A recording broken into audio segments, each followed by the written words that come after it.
Shalom, ce Shabbat on va lire Be'ezrat Hashem Parashat Vayetze. Dans cette paracha on voit que Yaakov, après qu'il a reçu les brachot de son père, dans la paracha précédente, Yaakov quitte ses parents, il s'en va vers Haran. Sur la route de Haran, le soleil se couche et Yaakov il est obligé de dormir dans l'endroit où il se retrouvait. On appelle cet endroit Har Moria. Il a pris quelques pierres, il a mis en dessous de sa tête comme un coussin. Au milieu de la nuit, Yaakov fait un rêve.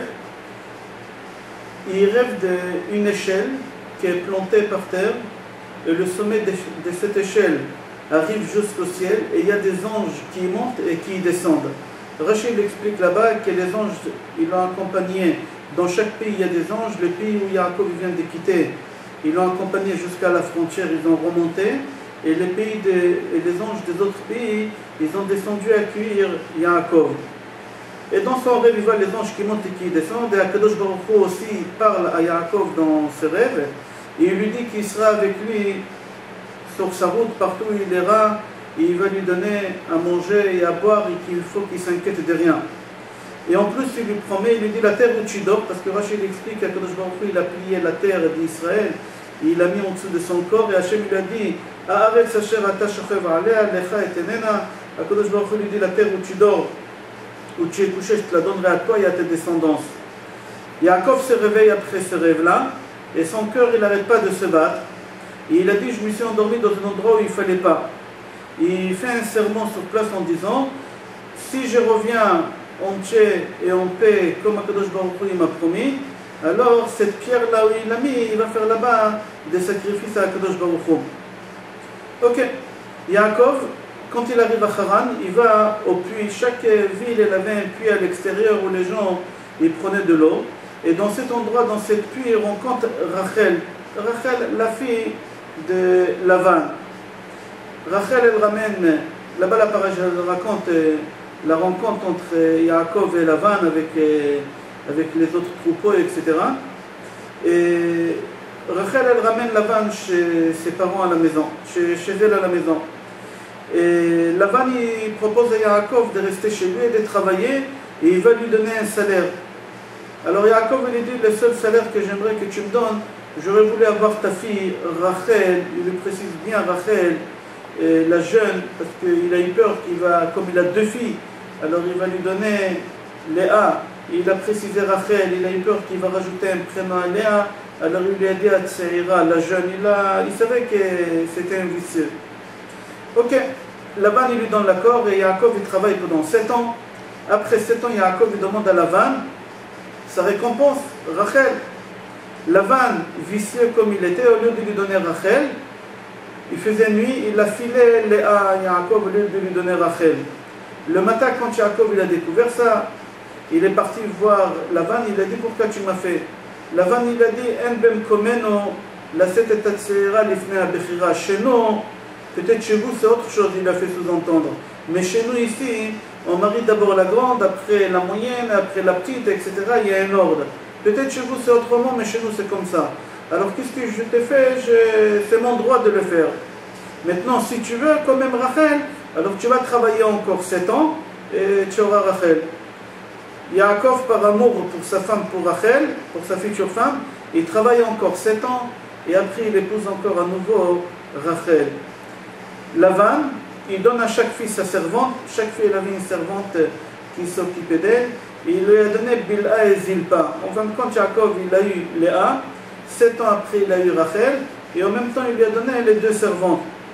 Yaakov il aimait beaucoup Rachel, plus que Léa. Mais Akadosh Baruch Hu, il n'a pas donné des enfants à Rachel, il a donné des enfants à Léa. Léa, il a eu des enfants, il les a appelés le premier Réhouven, d'accord?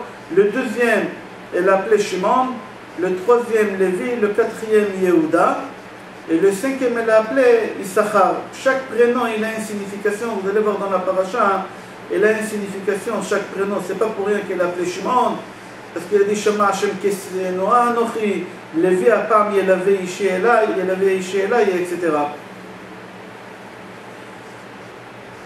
Rachel, elle propose à Yaakov de prendre sa servante et d'avoir des enfants avec. Et Yaakov, il a accepté, il a pris sa servante. Et il a eu Bilha. Et il a eu 2 enfants avec elle. Yaakov, il a eu 2 enfants avec elle. Le premier, il s'appelait Dan. Et le deuxième, il s'appelait Naphtali. Léa, tout de suite, elle propose aussi à Yaakov la même chose.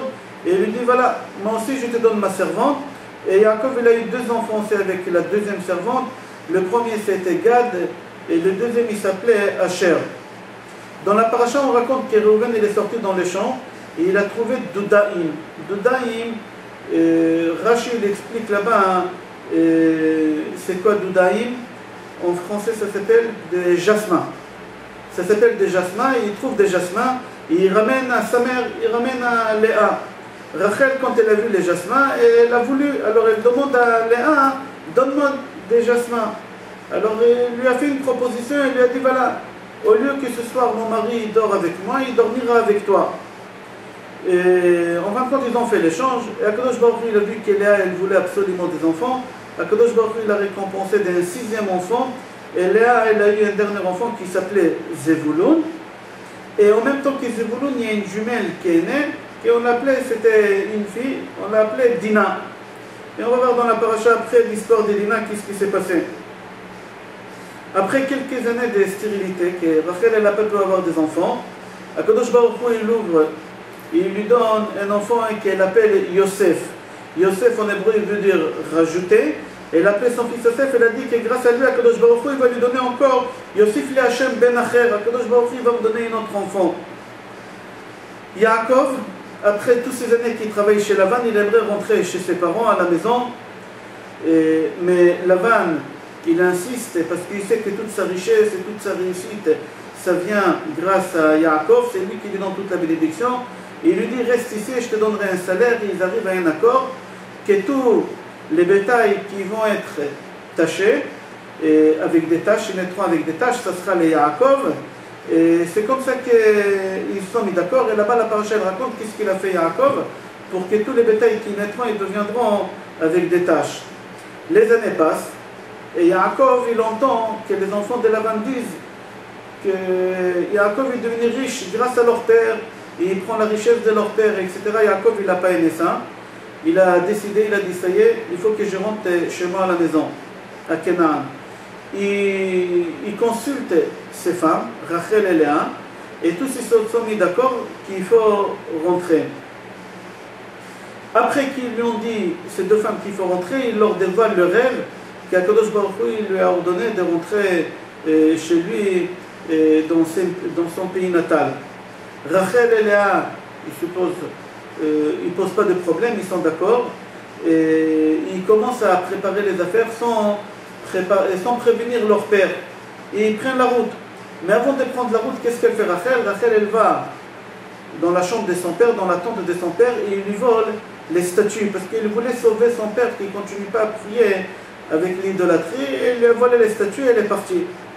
Quand Lavan il entend que Yaakov il s'est sauvé, si on peut dire s'est sauvé, que Yaakov est parti, soudain, il a commencé à courir derrière lui, et la nuit, avant qu'ils se sont rencontrés, Akadosh Baruch Hu se dévoile à Lavan, et il le prévient et lui dit, tu ne touches pas à Yaakov, fais attention. Le lendemain, quand ils se rencontrent, Lavan, il a posé une question à Yaakov, pourquoi tu es parti sans me laisser embrasser mes filles et mes petits-enfants? Il ne lui a pas fait un reproche pourquoi tu t'es sauvé, parce qu'il a eu peur. Mais il lui a fait un reproche pour qu'il est parti sans le prévenir, sans qu'il embrasse ses filles et ses petits-enfants. Et il continue en même temps, il lui dit, pourquoi tu m'as volé mes idolâtries, mes statues? Yaakov il répond sur la première question et après sur la deuxième, en ordre, comme lui il a posé les questions. Dans la Torah, on voit souvent que c'est très important de répondre Al Rishon Rishon, Ve'al Acharon Acharon. Sur la première question, on répond, et après sur la deuxième. Et il lui dit qu'il est parti parce que j'ai eu peur que tu ne me laisseras pas prendre tes filles. Comme je te connais, tu ne m'aurais pas laissé partir avec mes femmes, avec tes filles. Et concernant tes idolâtries, tes statues, je ne vois pas de quoi tu parles, je ne suis pas au courant. Lavan, il est en train de chercher dans les tentes, mais il ne trouve pas. Pourquoi? Parce que Rachel, elle a pris, elle les a cachés sous les chameaux, elle s'est assise dessus. Et il n'a pas pu les voir. À la fin, quand Yaakov et Lavan se parlent, ils s'embrassent. Yaakov, il a vidé son cœur, il lui a raconté toutes les misères qu'il lui a fait pendant toutes ces années. Il demande pardon, il fait une alliance entre eux. Ils prennent une pierre, ils disent voilà, à partir de maintenant, on a une alliance entre nous, que jamais on aura des disputes. Yaakov il arrive à Canaan, Eretz Israël, et là-bas il rencontre à nouveau les anges d'Eretz Israël, et il appelle cet endroit-là Machanaïm. Je vous souhaite Shabbat Shalom, Bracha Ve'atzlacha, et Besorot Tovot, Kol Tov.